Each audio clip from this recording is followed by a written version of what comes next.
Shalom Aleichem, Rabbi. Shalom Aleichem, Rav, Jacob. How are you doing? Baruch Hashem. How's Shadow? Shadow is shadowy. Shadow is shadowy? Yeah. How's the Sanhedrin going? You mean me and Donnie pretending we're studying Sanhedrin? I mean, you trying to form the new Sanhedrin. Me trying to form the new Sanhedrin? I think that's more Kezi's project than my project. Yeah. Yeah, the Okay. Sanhedrin project has not been going, as far as I know. But you pretending with Donnie is going, and at least you're pretending well. Are you getting something from the pretend? We didn't pretend this past week, so we're not even pretending. But I've given up on on trying. So I'm on Memchet Share Tuma. I'm using the Blue Art Scrolls. Mm-hmm. So is the blue art skull? But it's not as is the red one It's, the worst, or yeah, that's Memtet Share Tuma. wow? It's almost as bad as Bnei Son. This expression. Okay. You're right. Yeah. Once you hit the Nun Share Tuma, it's over. Big balagan. Big balagan. Big balagan. No, Uh, how are you? What's up with you? good. Good. Um, it's been pretty icy. Icy in Texas? It's correct. Yeah. Well, It's I been pretty suppose cold. it is January. I mean, this is about as cold as Yeah, it's gonna get. it happens. It happens once a year. Get a few days of that. Um, but yeah. So it slowed me down. I wasn't able to go through the parasha as much as I usually try to do. Mm. Um, but it's a long one. I don't know if it's really long, but it feels long. There's a lot of stuff that's happening. I wouldn't know. I haven't even looked at it. Have you watched the Sopranos?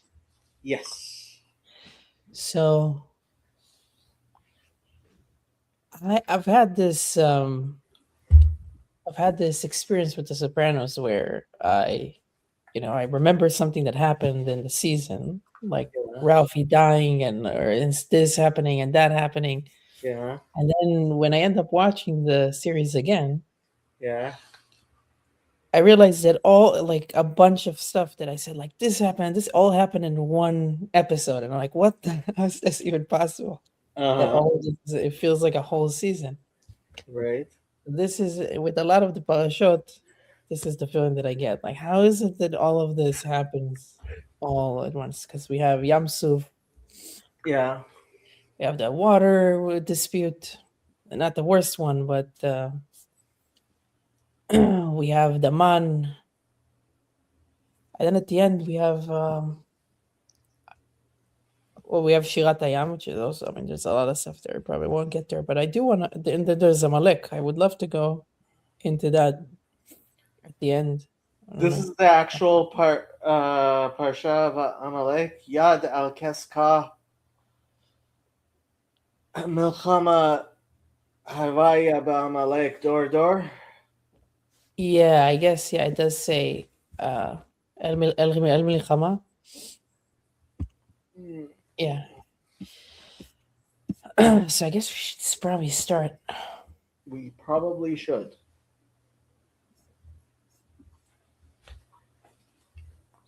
Probably. Yes. There we go. Here we go. Ve'hi Beshalach Paro et ha'am. Right. So obviously, where we ended is that It was the last plague. We ended with the last plague, and Pharaoh finally conceding to release the release Mhm. the continuation.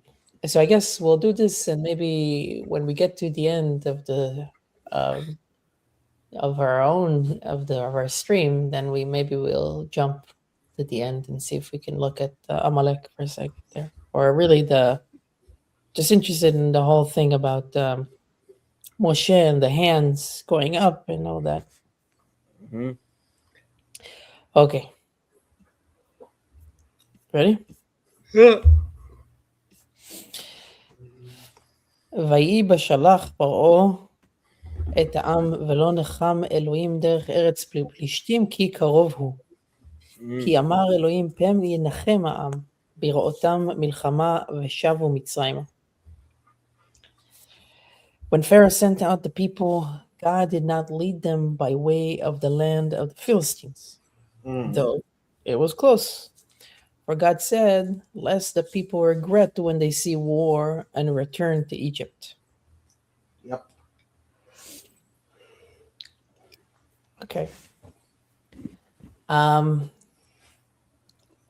Sounds reasonable, but I guess it's interesting that it kind of gives us the reasoning for what God is thinking about. Like, here's why I made a certain action, or why I want to do something specific.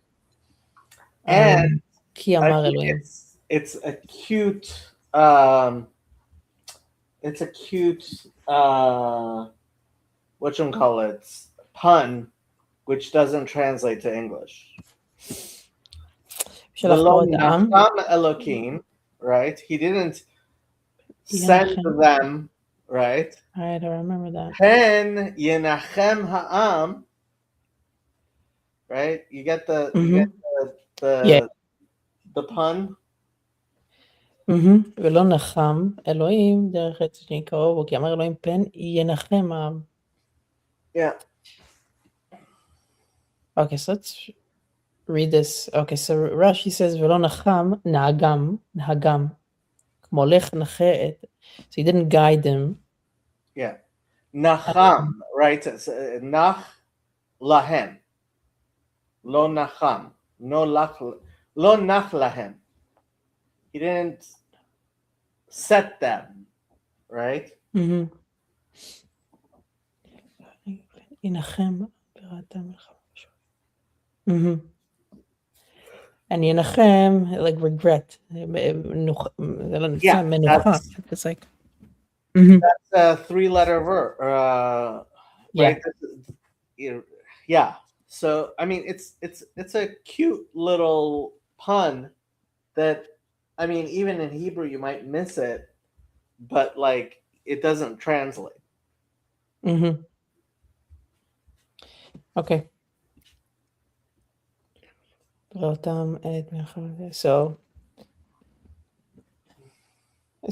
I guess the implication here is that the people, the Israelites are pretty flimsy, right? And like they're not. I guess God senses. They're not like. It's not like because you can assume that okay, now that the 10 plague happened, Yeah. they'll be like super motivated and like okay, we can do everything and we're going out and we're like they're super and they're joyous and they're and some of it is true, but I guess the implication here that God senses that like if something bad happens to them right now, it might like completely shatter them. I mean, this is one of the most famous questions of rabbinic Judaism, right? We're talking about Dor De'ah, right? These are the people who were the Dor Yetziat Mitzrayim. So they got to see the 10 plagues. They had Moshe Rabbeinu and Aaron, right? They got to see Kriyat Yam Suf, and famously it says Lo Ra'a, no, Ra'a Shifcha Bayam, Ma Yechezkel ben Buzi Lo Ra'a B'Maaseh Mekerba, right? the maidservant at Kriyat Yamsuf was had a level of revelation of God, right? That Ezekiel didn't have at the chariot, Mm-hmm. right? And yeah. This is like, I mean, imagine who these people are. The least of them got to see Ma'amad Har Sinai, Mm-hmm. right? Right. Mm-hmm. Yeah. Yeah, and obviously we will hit on this after Kriyat Yamsuf, which you spoke about, Right. and And and these his year. are these are the same people that, you know, it says, they would be like, we'll go back to Egypt. Mm-hmm. For Yeah. So I 40 mean, I years, guess they ate man, right? right. I mean, they didn't make it eventually. I mean, like this is not the generation that made it that was able to make it to the promised land. Exactly. So Uh, how does this work? they they carved the way, and what they did was not for nothing, because their children were able to do it. But okay, how does that work? I just didn't want to end it there. So partially, this goes to the idea that we have in Judaism, that God realizes where he puts each person, and Hmm. he um, grades on a curve, right? Which is exactly this verse that we just read, right? In a sense, yeah. God recognizes what a person's capacities are, what he needs, right? And God's justice is infinitely correct. We Hmm. don't necessarily understand it, but yeah, somebody who has a greater level of revelation also has a greater level of responsibility. Hmm. Yeah. Okay. Okay. Yeah. Let's continue. Weiter. Right here. ויסב אלוהים את העם דרך המדבר ים סוף וחמושים עלו בני ישראל מארץ מצרים. Famous Chamushim. Right, right. So God turned turned the people around by way of the wilderness, the Hamidbar, wilderness or the desert, to the sea of reeds, Yam Suf. Mhm. And the children of Israel went up armed from the land of Egypt. Right. So that's the simple understanding, is Chamushim is armed, but Mhm. famously there's the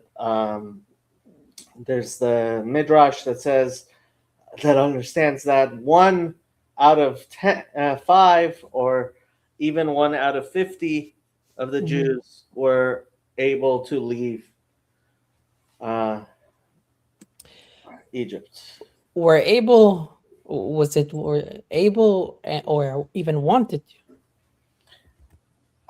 or merited. Yeah, I mean, Right. Yeah. Okay.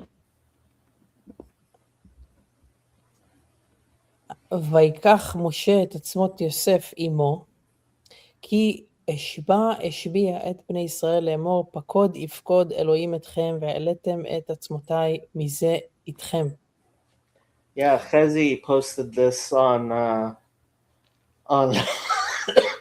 my server, because this week the last body was taken out of Gaza. I couldn't understand the context that he was saying, but now I understand. Yeah, Right. Moshe took the bones of Yosef with him, for he had solemnly made the children of Israel swear, saying, God will remember you, and you shall bring up my bones from from this place with you. So this is what Yosef makes his brothers swear. swear to him. Yep. שבה שבי בני ישראל אמור פקוד יפקוד אלוהים אתכם. Okay. וייסעו מסוכות ויחנו בעתם בקצה המדבר. They traveled from Sukkot, encamped in Etam, not Etam, not Batam, at the edge of the wilderness. Yeah. Okay. ואדוני אלך לפניהם יומם בעמוד ענן לנחותם הדרך ולילה בעמוד אש להאיר להם ללכת יומם ולילה. And Hashem was going before them by day in a pillar of cloud to lead them on the way, and by night in a pillar of fire to give them light, so as to go by day and by night.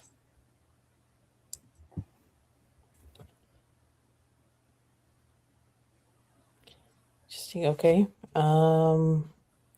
Don't have anything specific to ask about this, even though I'm sure there's a gazillion things, but let's see if Rashi has anything. Not necessarily.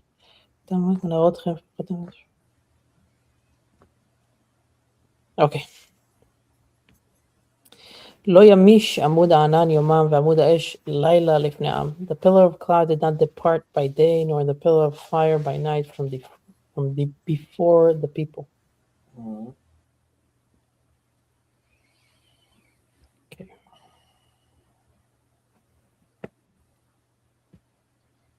וידבר אדוני משה לאמור, Hashem spoke to Moshe saying, דבר אל בני ישראל, וישובו ויחנו לפני פי החירות, בין מגדל ובין הים לפני בעל צפון, ניחכו, תחנו על הים.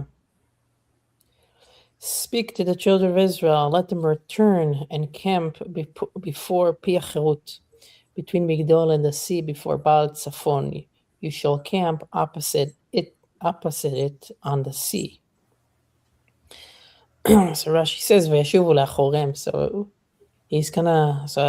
God, this is the first thing that he does as a El Milchama, I guess. Here, I mean, not the first, but it's kind of like a tactical approach. Like you go in, and then you come back. Because I think I saw it somewhere that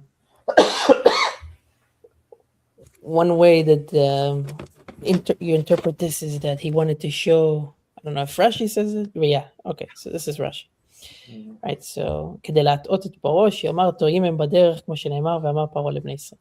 So God makes this to deceive Pharaoh, so he thinks that they don't know where they're going. They're going in circles. Right. So then Pharaoh will chase them because he thinks they're trapped, right? Okay.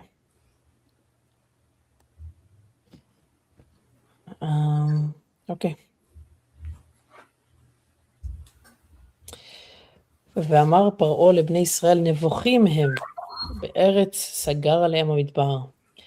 Pharaoh will say of the children of Israel, they are confused in the land. The wilderness is closed upon them. Okay, so this is even explicit here. That Pharaoh says this to Bnei Israel, that they're confused. Or that he thinks this about the Bnei Israel. Nevochim, they are confused. Rashi, Nevochim, kluim v'midam v'shukayim.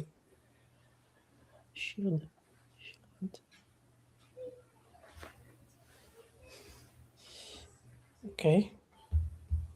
In the veil of dejection from the depths of the rivers, Nevochim, they are enclosed, imprisoned in the wilderness, so that they do not know how to get out of it and where they should go. I guess Navoch is from Mavoch, or is connected to Mavoch. What's Mavoch? Mavoch is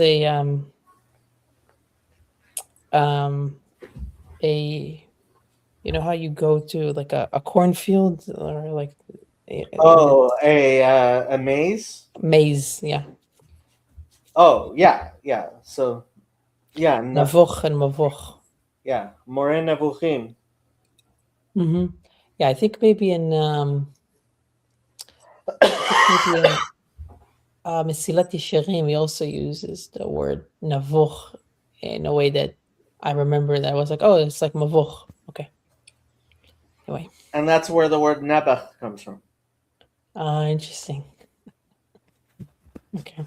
Yeah, pretty sure. Okay.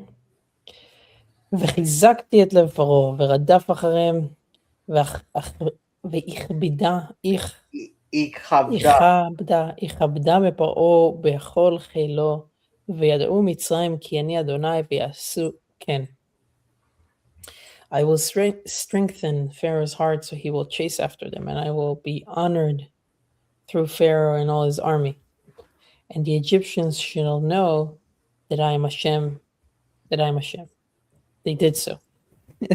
The translation is funny. They did so. Okay. V'yasuchem. Yasuchen is like I guess it was like they will do so, but I guess maybe it's not future tense.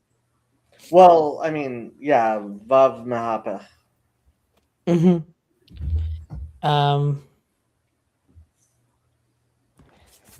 Okay, so God continues to, like before, to strengthen Pharaoh's heart, and we kind of spoke about all that and what that means.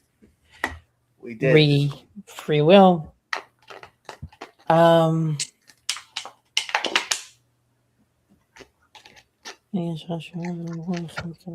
Okay, let's continue. ויוגד למלך מצרים, כי ברח עם ויהפוך לבב פרעה, ועבדיו אל העם, ויהפוך לבב פרעה ועבדיו אל העם, ויאמרו מה זאת עשינו כי שילחנו את ישראל מעבדנו. It was told to the king of Egypt that the people had fled, as if this was news to him. And Pharaoh and his servants had a change of heart towards the people, and they said, what is this that we have done, that we have sent Israel out from serving us?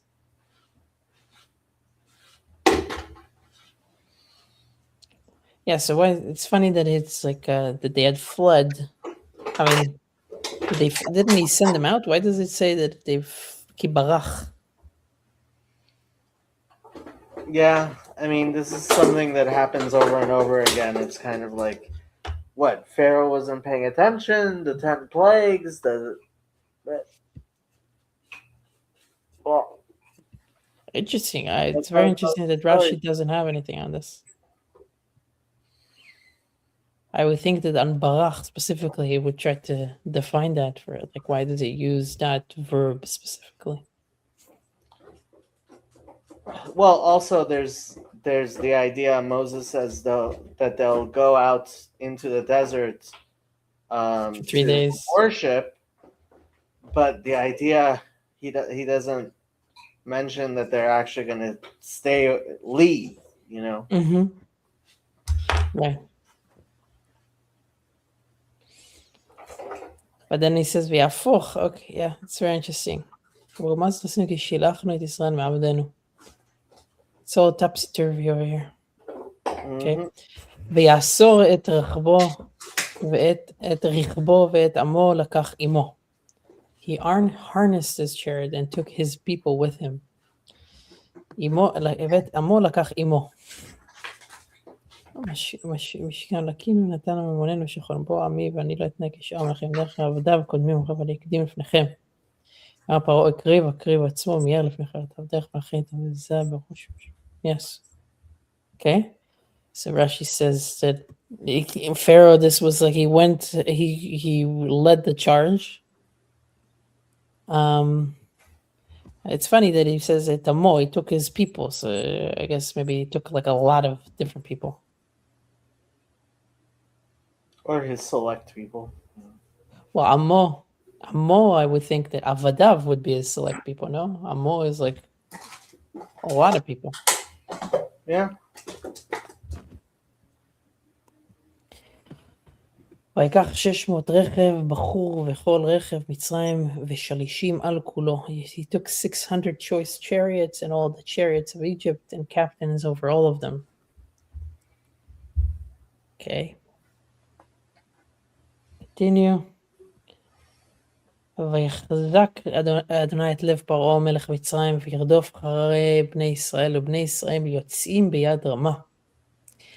Hashem strengthened the heart of Pharaoh, king of Egypt, and he chased after the children of Israel. The children of Israel were going out with an upraised hand.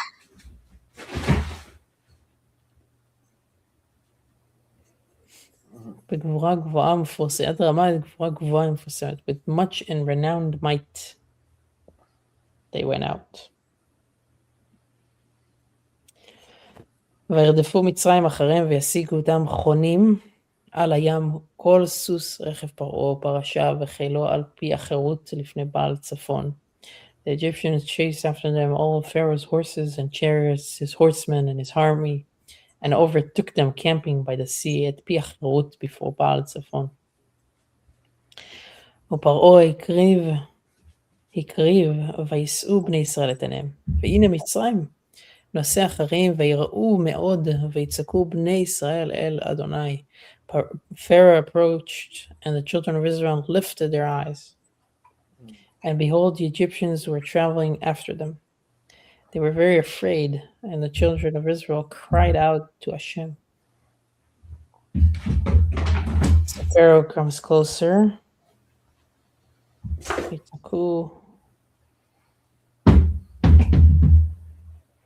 Right, so Rashi here brings, even though we can continue maybe and see. Vaitzaku.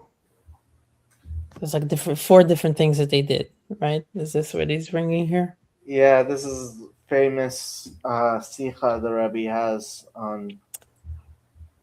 I'm sure you've heard it. Mm-hmm. Yeah. They tried to do what that you have to do. There's different things that you have to do when you encounter, I guess, any challenge or. Yeah. You have to pray, you have to do your part, you have to do teshuvah, I forget what the fourth one was. But ultimately, Vatem Tacharishun.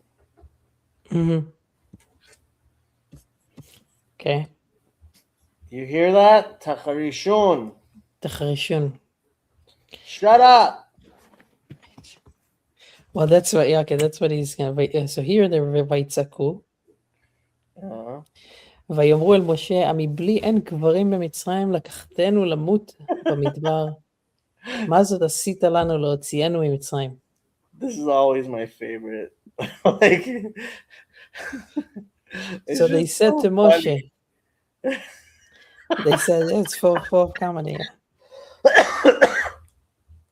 So the children of Israel said to Moshe, was it for want of graves in Egypt that you took us to die in the wilderness? There weren't enough graves in Egypt? What is this that you have done to us to bring us out from Egypt? It's a hilarious thing to say. Yeah, it's like so sarcastic. Yeah. This is very sarcastic. Yeah, it's funny.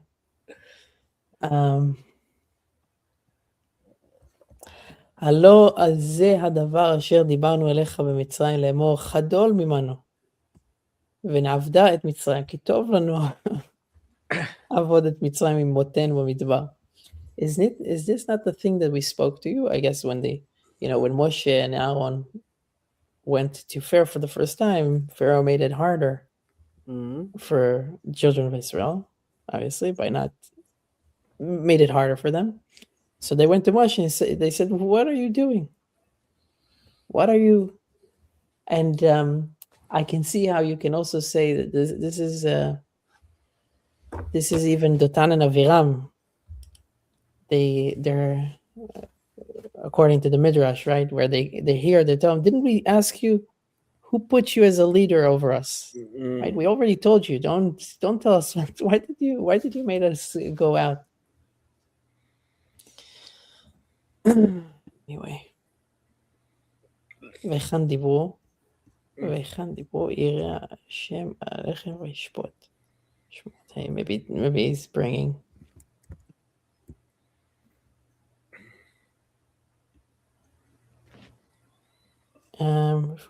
Yeah. Okay. So this is just telling us this is what we just mentioned. So yeah, it was better for them to be in Egypt, to be slaves, to have all these things, to have their sons die, than to be dead themselves. Very weird statement. This is kind of like Kahneman's remembering self and experiencing self. I have heard very little of Daniel Kahneman. Well, I mean, he has this idea. I think it's him. It's useful in the sense that you have these two modes. You have the remembering self, and you have the experiencing self. So, for example, you can think about, like, let's say you have some medical procedure that you want to go through. Do you would you prefer to have a medical procedure that will go really fast but will be very painful, right? So you will remember the pain, but it will go fast, so you won't experience it as much. Or do you prefer something more prolonged but lower pain? So you're experiencing, so like as you're experiencing it, it will be obviously harder, but then you will know, okay, it was less pain. So he talks about those things. So Bnei Yisrael is a little bit like this. Their memory, they're all in the experiencing self, here at least.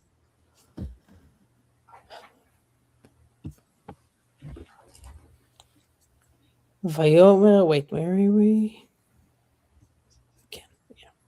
ויאמר משה אל עם, אל תיראו, התייצבו וראו את ישועת אדוני אשר יעשה לכם היום, כי אשר ראיתם את מצרים היום, לא תוספו לראותם עוד עד עולם.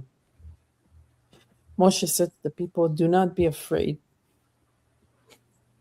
Station yourselves and see Hashem's salvation that he will do for you today. For as you have seen Egypt today, you shall not see them ever again. Mm-hmm. So this is it's a pretty good retort, to motivate somebody, Yeah. Okay. Let's see if we got okay. Let's see if I have anything. יצאו ראו את ישועת השם אשר יעשה לכם היום. כי אשר ראיתם במצרים היום, לא תוסיפו לראותם עוד עד עולם.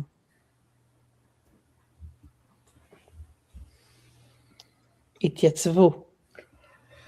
Stand tall.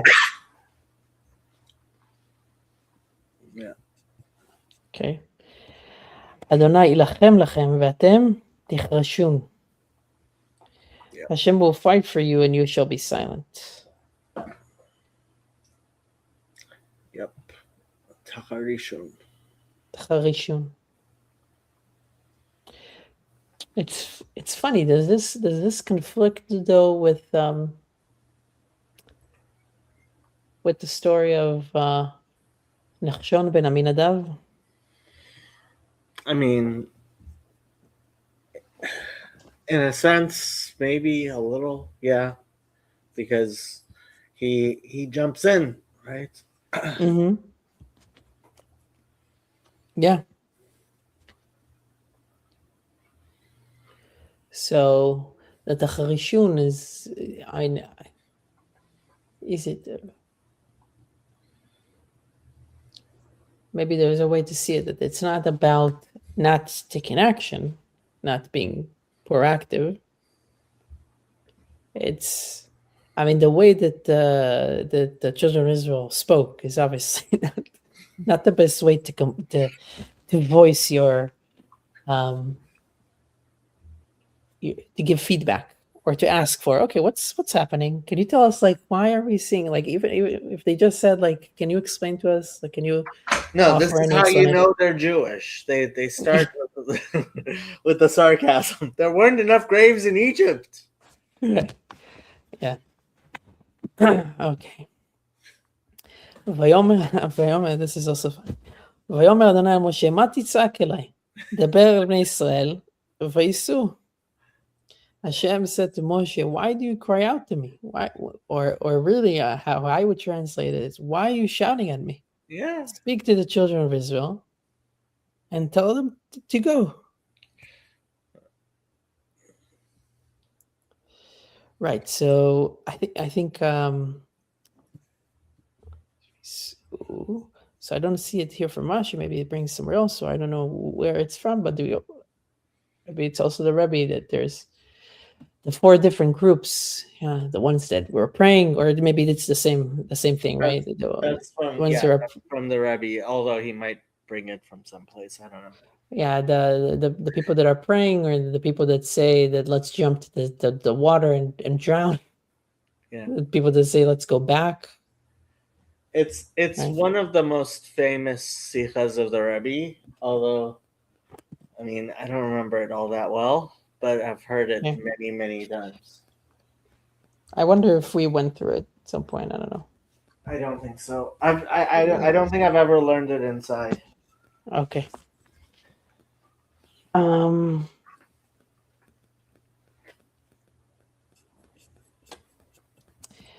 ואתה הרם את מתך Mhm. ונטה את ידך על הים ובקעהו ויבואו בני ישראל בתוך הים ביבשה. And you, Moshe, raise your staff, stretch forth your hand over the sea and split it, and the children of Israel shall go into the midst of the sea on dry land. ואני הנני מחזק את לב מצרים, ויבואו אחריהם, ויכבדה בפרעה ובכל חילו ברכו ובראשיו. And I, behold, I will strengthen the heart of the Egyptians, and they will come after you. And I will be honored through Pharaoh and all his army, his chariots, and his horsemen. Ikhabda. I guess we read this before, but it Chabda. Have we Kabda. read this? There's a nekuda there. Ikhabda. No, there's a nekuda there. I Ikabda. Ikabda. Ikabda. Okay, it's true. It's a big nikuda too. Yeah. Yeah, what can you do? Nobody's perfect.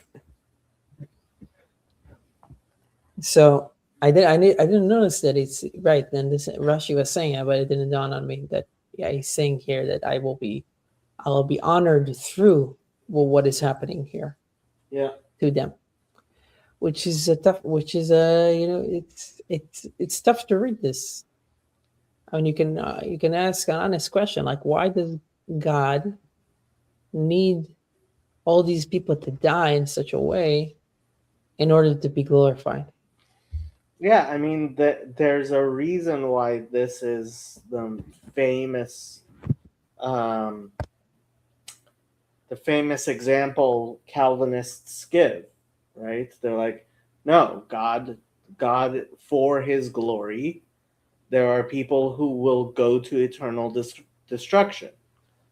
Right. That's not how we understand this, right? But yeah, there is this idea that like that your free will is limited. There are things that need to happen in the world. Mm-hmm.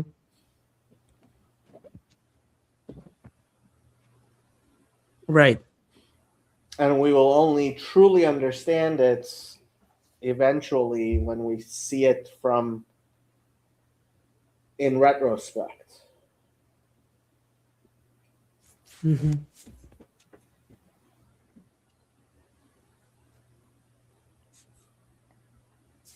Okay.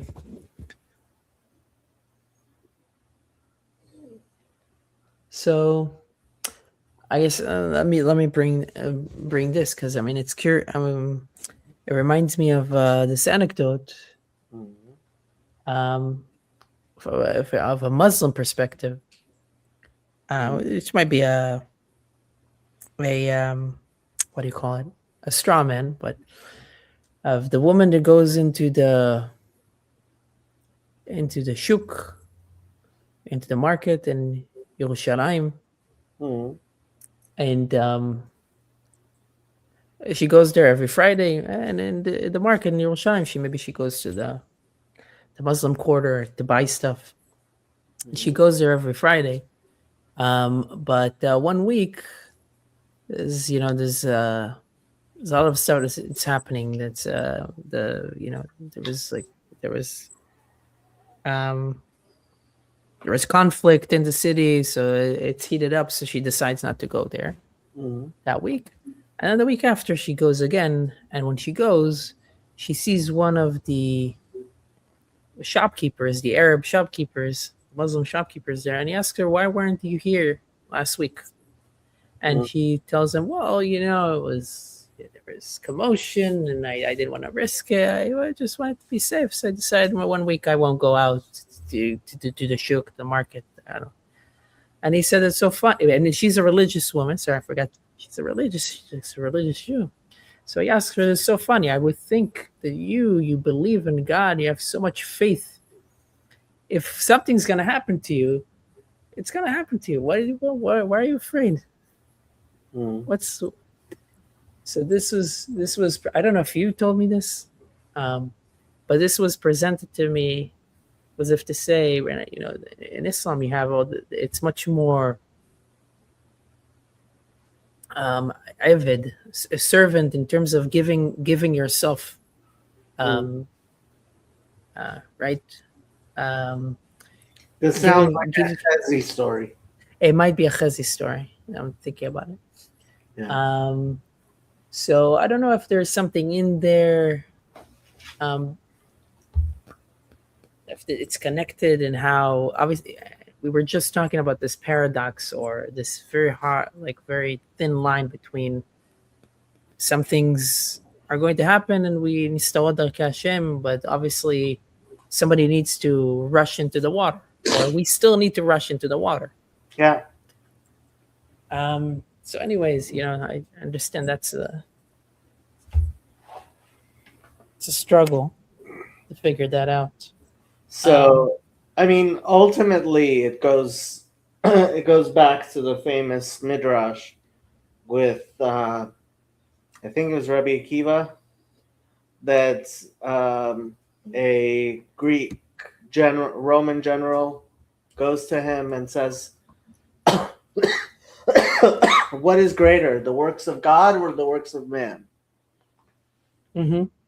And Rabbi Akiva says, "The works of man." And the general says, "How can you say such a thing?"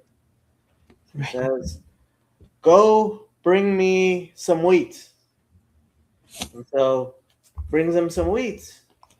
Says, "What's greater, wheat or bread?"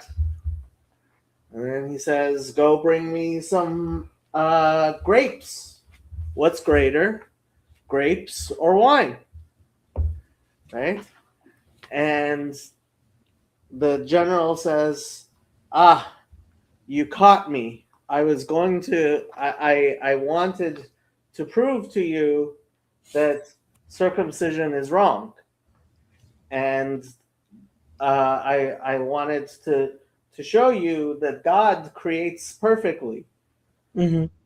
And Rabbi Akiva says, "I knew, and that's why I gave you that example, because our God creates the world with its imperfections to give us an opportunity to perfect it, right? Mm-hmm. We are partners with God in creation, which Right. is which is a uniquely Jewish way of looking at things. It certainly Right. was not the Greek way of looking at things. Okay, so let me bring something up. You posted in your server. Obviously, this Yeah. is derailing us, but I feel like this is worth it. Just as long as Lucky is Yeah, still Lucky's wrestling with giant. me. What? It's big. He's only 50 He's pounds. He's got another 20 pounds to go. wow, it's a He's going big to dog. turn 6 months next week. Wow, that's very cool. Okay, so you posted something on your server a while ago, or maybe somebody else posted, but you replied to it, and it was a short segment of somebody in a podcast or in a show on YouTube Mm. talking about Achna's oven. Uh-huh. It was a Catholic, Yeah. and he mentioned how the rabbis there are so confused. Yeah. First of all, I know that he misunderstood in terms of they bringing a verse and the way they extrapolate. Whatever. Yeah. That's maybe that's part of it. I mean, he's not the way that he is seeing it. That's I understand the misunderstanding, Yeah. but he's saying they were going so far as to saying We that don't need God. we don't need God, and then it says that God says they beat me, Yeah. and then you replied um, What that bothers me more is that there are Jews who agree with his interpretation. oh agree okay yeah so in what way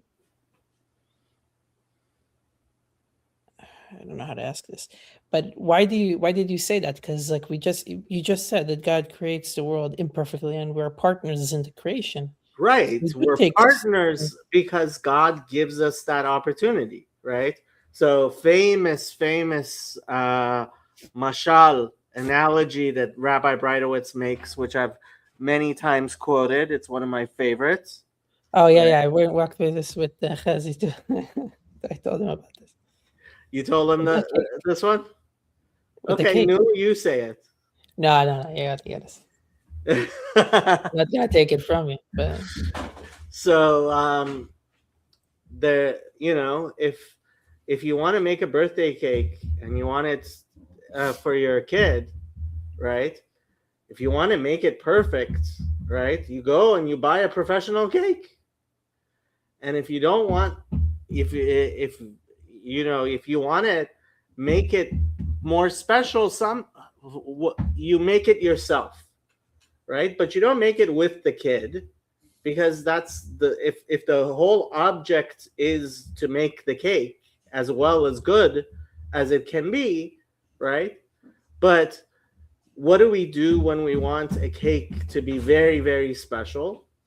You actually bake the cake with the child, right? You get Mhm. bring a 3-year-old into the kitchen, and you end up with bits of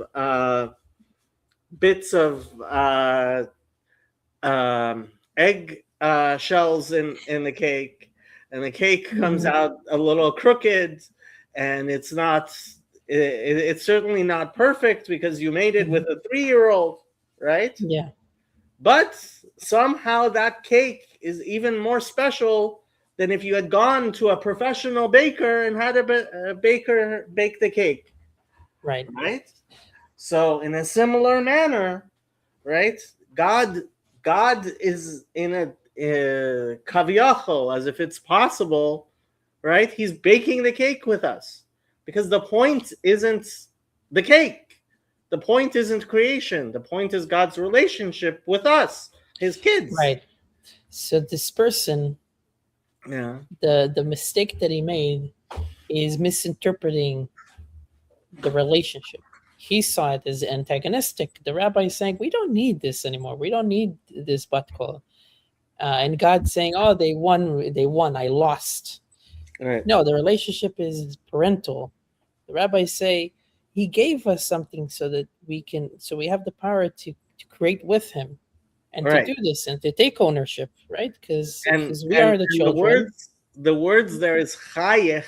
God smiled and right? said, "Nitzchuni banai." So Banai, nitzchuni banai. So banai. the relationship, right? The It's the relationship, because not, this is what a parent says. right, but what nitzachon Once this means? is what a parent wants. Sorry. Correct, but what does nitzachon mean? I It has mean, two meanings. okay, One is lenatzeach, means to to defeat. win, defeat, yeah, What's the other meaning of netzach? forever, eternity. Yeah, nitzchuni banai. They have made me eternal. Right? Interesting. Wow. Right? Yeah. Nitzchuni banai. They've made this relationship of being my children, right? And banim and bonim are also related, right? Right. Netzach Israel. Right. You're right, and we refer to God as Netzach Israel, the eternal one of Israel, right? I mean that entire shtickle Gemara, it is so it is very, very like long. It's several pages. People only quote that one part, right? Mm-hmm. It's a very deep story, and like it's funny that it's become this thing where people quote it and misunderstand it and whatever, but like I I welcome anybody to actually dig into it. And Mm-hmm. if that is what you don't like about rabbinic Judaism, gesundheit. You know? Mm-hmm. Gesundheit. Yeah. I will defend any shtickle Gemara. But that shtickle Gemara I don't even need to defend. Mm-hmm. Right. Right.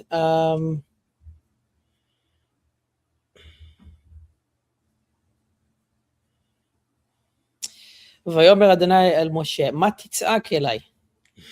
It's almost like he's telling this to, who is this person? Who is the rabbi? Rabbi Yochanan? Who is talking to, who's talking to the bat kol? Oh, Rabbi Elazar. Elazar. Oh, Rabbi Eliezer? Yehuda says to the bat kol, ain't shomim bat kol. No.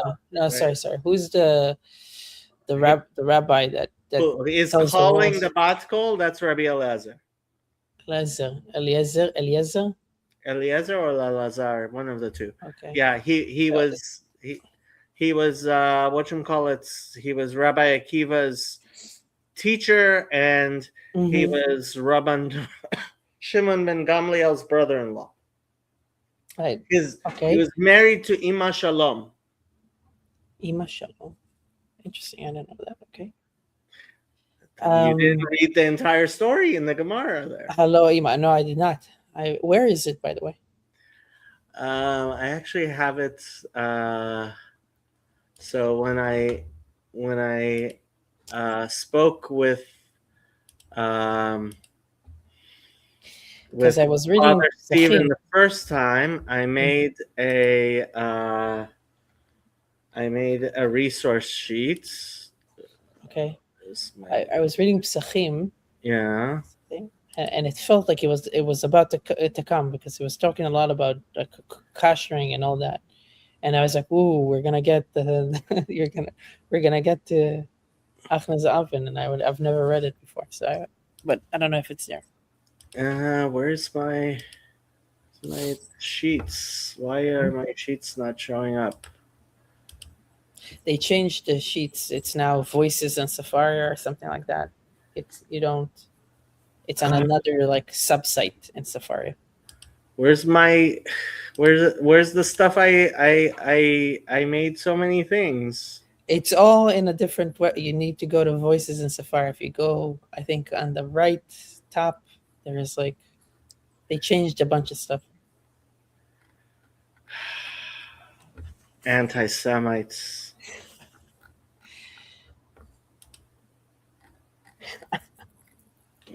Where am I supposed to find my voices? Voices, you said? Voices. Yeah. Voices. Saved. That's not it. Where's my anti-Semites? Where's my thing? There's my sheets. Okay. Father Stephen DeYoung. And here, did I include? I'm pretty sure. No, I didn't include. These anti-Semites are making my life difficult. Reference texts. Did I include? No, that's not where it is. I did a whole thing. Basic texts. There we go. Basic texts.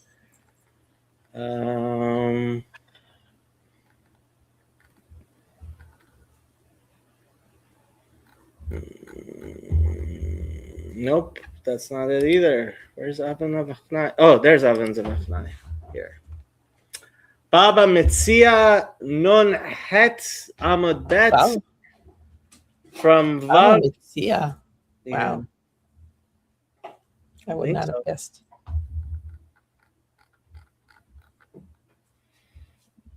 Okay, what I wanted to say Yeah. that this verse, you can read it as God calling back to Rabbi Elazar, Mm-hmm. and saying, "Why are you talking to me? Talk to the other rabbis." And Vaisu, they will take it from here. It's Right? This Rabbi is what Elazar. Yeah. Elazar. This is what we're saying. God, this is what God tells him. Vaisu, sa. That's what you tell your kid when he's on the bicycle. Sa, go. Like you can do it.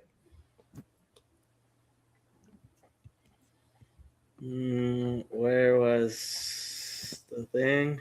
Here. Apropos of the topic, we learned in the Mishnah if one cut, and this is known as the oven of Achnai, and this is where most people start with a few pages down. What is the relevance of Achnai, a snake, in this context? Rabbi Do you Yehuda want to said, share this, or is it? Can I? sure, I can share it. And then I guess we'll end it there. We can. I mean, it's kind of long, but yes. All right. So give Here, what do you have? I'll put it into the thing. I am either. There you go. I can't really. Here, I can also share it. There we go. Voices on Safari. So this is the short version most people read. Apropos the topic of verbal mistreatment, we learned in a Mishnah there. If one cut an earthenware oven widthwise into segments and placed sand between each and every segment, Rabbi Elazar deems it ritually pure. Because of the sand, its legal status is not that of a complete vessel, and therefore it is not susceptible to ritual impurity. And the rabbis deem it ritually impure as it is functionally a complete oven. And this is known as the oven of Achnai. Gemara asks, what is the relevance of Achnai, a snake, in this context? Rabbi Yehuda says that Shmuel said it is characterized in the manner due to the fact that the rabbis surrounded it with their statements like the snake, which often forms a coil when at rest, and deemed it impure. The sages taught on that day, when they discussed this matter, Rabbi Eliezer answered all possible answers in the world to support his opinion, but the rabbis did not accept his explanation from him. After failing to convince the rabbis logically, Rabbi Eliezer said to them, if the halacha is in accordance with my opinion, this carob tree will prove it. The carob tree was uprooted from its place 100 cubits, and some say 400 cubits. The rabbi said to him, one does not cite halachic proof from the carob tree.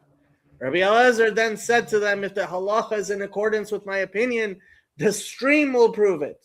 The water in the stream turned backward and began flowing in the opposite direction. They said to him, one does not cite halachic proof from a stream. Rabbi Eliezer then said to them, if the halacha is in accordance with my opinion, the walls of the study hall will prove it. The walls of the study hall leaned inward and began to fall. Rabbi Yoshua, I thought it was Rabbi Yehuda, but I guess Rabbi Yoshua, scolded the walls and said to them, if Torah scholars are contending with each other in matters of halacha, What is the nature of your involvement in this dispute? The Gemara relates, the walls did not fall because of deference to due Rabbi Yehoshua, but they did not straighten because of the deference due Rabbi Eliezer, and they still remained leaning. Rabbi Eliezer then said to them, if the halacha is in accordance with my opinion, heaven will prove it. A divine voice emerged from heaven and said, why are you differing with Rabbi Eliezer, as the halacha is in accordance with his opinion in every place that he expresses an opinion? Rabbi Yeshua stood on his feet and said, it is written, Lo b'shamayim he, it is not in heaven. The Gemara asks, what is the relevance of the phrase, it is not in heaven, in this context? Rabbi Yirmiyah says, since the Torah was already given at Mount Sinai, we do not regard a divine voice as you already wrote at Mount Sinai in the Torah after a majority to incline. Since the majority of rabbis disagreed with Rabbi Eliezer's opinion, the halacha is not ruled in accordance with his opinion. The Gemara relates, years after Rabbi Natan encountered Elijah the prophet and said to him, what did the Holy One, blessed be he, do at that time? When Rabbi Yeshua issued his declaration, Elijah said to him, the Holy One, blessed be he, smiled and said, my children have triumphed over me. Nitzchuni banai. My children have triumphed over me. The sages said on that day, the sages brought all the ritually pure items deemed pure by the ruling of Rabbi Eliezer with regard to the oven and burned them in fire, and the sages reached a consensus in his regard and ostracized him. And the sages said, who will go and inform him of his ostracism? Rabbi Akiva, his beloved disciple, said to them, I will go, lest an unseemly person go and inform him in a callous and offensive manner, and he would thereby destroy the entire world. What did Rabbi Akiva do? He wore black and wrapped himself in black as an expression of mourning and pain, and sat before Rabbi Eliezer at a distance of 4 cubits, which is the distance that one must maintain from an ostracized individual. Rabbi Eliezer said to him, Akiva, what is the difference about today from other days that you comport yourself in this manner? Rabbi Akiva said to him, my teacher, it appears to me that your colleagues are distancing themselves from you. He employed euphemism as actually they distanced Rabbi Eliezer from them. Rabbi Eliezer too rent his garments and removed his shoes, as is the custom of an ostracized person, and he dropped from his seat and sat on the ground. The Gemara relates his eyes shed tears, and as a result the entire world was afflicted. 1/3 of its olives were afflicted, and 1/3 of the wheat, and 1/3 of the barley. And some say that even dough kneaded in a woman's hand spoiled. The sages taught there was great anger on that day, as any place that Rabbi Eliezer fixed his gaze was burnt. And even Rabban Gamliel, the Nasi of the Sanhedrin at Yavne, the head of the sages who were responsible for the decision to ostracize Rabbi Eliezer, was coming on a boat at the time, and a large wave swelled over him and threatened to drown him. Rabbi Gamliel said, it seems to me that this is only for the sake of Rabbi Eliezer ben Hyrcanus, as God punishes those who mistreat others. Rabban Gamliel stood on his feet and said, Master of the world, Ribbana shel olam, it is revealed and known before you that neither was it for my honor nor that I acted when ostracizing him, nor was it for the honor of the house of my father that I acted. Rather, it was for your honor, so that disputes will not proliferate in Israel. In response, the sea calmed from its raging. The Gemara further relates, Ima Shalom, the wife of Rabbi Eliezer, was the sister of Rabban Gamliel. From that incident forward, she would not allow Rabbi Eliezer to lower his head and recite Tachanun prayer, which included supplication and entreaties. She feared that were her husband to bemoan his fate and pray at that moment, her brother would be punished. A certain day was around the day of the new moon, and she inadvertently substituted a full 30-day month for a deficient 29-day month. She thought that it was the new moon when one does not say Tachanun, but it was not. Some say that a pauper came and stood at the door, and she took bread out to him. The result was that she left her husband momentarily unsupervised. Oh When she boy. returned, she found him and saw that he had lowered his head in prayer. She said to him, "Arise, you have already killed my brother." Meanwhile, the sound of a shofar emerged from the house of Rabban Gamliel to announce that the Nasi had died.